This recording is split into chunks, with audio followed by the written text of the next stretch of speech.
خیر خان جسکانی میں مبینہ قبضے خلاف احتجاج۔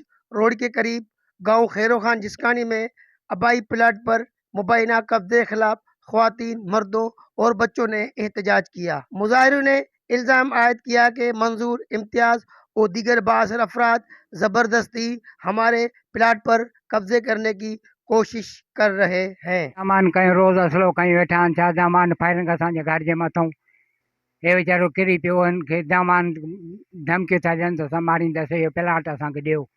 इहो प्लाट पीउ ॾाॾे खां वठी असांजो आहे 30-40 साल थी विया आहिनि। असांजे सरकारी ॻोठ आहे माना खैरो खान असांखे धमकी था ॾियनि। मंज़ूर जमालदीन कमाल कोर्ट में असां मुंहिंजे पुट ते मुंहिंजे भाइटनि ते केस कयो साईं। हे माज़ूर वीचारो अस्पताल पियो खैरपुर त असांजो इहो मिल्कियत कोठा असांजा ठहियल आहिनि, नलको लॻल आहे, एरिया पिया आहिनि असांजा, असांखे नथा ॾियनि। उते बि कूड़ा थी विया, कागज़ात असां वटि पिया आहिनि छा जज वटि शीशनि वटि केस कयो हुओ, उतां बि असां खटे आयासीं। साल पोइ त असां ग़रीब आहियूं, असांजो अदालत थी वञे, ग़रीब आहियूं, दामान था कनि, असांखे ख़तरो आहे हिन माण्हू। मैं खड़ी हम वाड़े चौथा ही कान मैं को धक्काने आने कौजा की तो ने मेरे मुर्स को धमकियां दी आने मैं को धक्काने आने मैं पैर पे रोड़े जैफा माण्हू को जनाजा चाई पहुंचन पंजाबी उठाई भी आखने पर माई को छोड़ो छोड़ो तभी मैं को मारन खड़े दहशत कृपया तो उठो आने को ये थई शुगर भी वध गया, ब्लड प्रेशर वध गया, कृपया उठाई अगू प्रेशर जली खड़े हैं। हक मिले अदाई आवाज माता कयो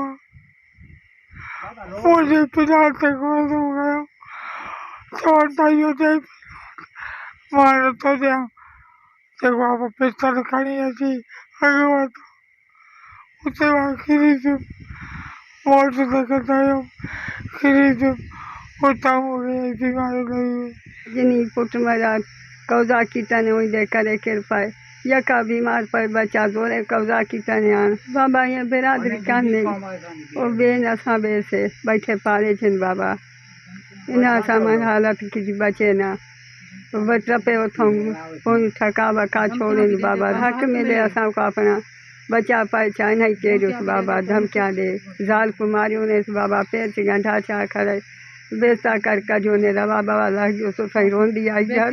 मुजाहिरीन का मजीद कहना था कि अली गुल जिस्कानी पर झूठा मुकदमा दर्ज करवाकर उसे ज़हनी व जिस्मानी अजियत में मुब्तला किया गया है। इनके मुताबिक इन्हें लगातार खौफजदा किया जा रहा है और इनकी ज़िंदगी खतरे में है। मुतासरीन ने कहा है कि अगर कोई नाखुशगवार वाक़या पेश आया तो उसकी जिम्मेदार मंजूर इम्तियाज, जमालदीन और दूसरे होंगे। मुजाहिरीन ने हुक्म से फौरी तहफ़्फ़ुज़ और इंसाफ की अपील की। रिपोर्ट सैफुल्लाह बलोच, वश टीवी न्यूज़, रोहड़ी।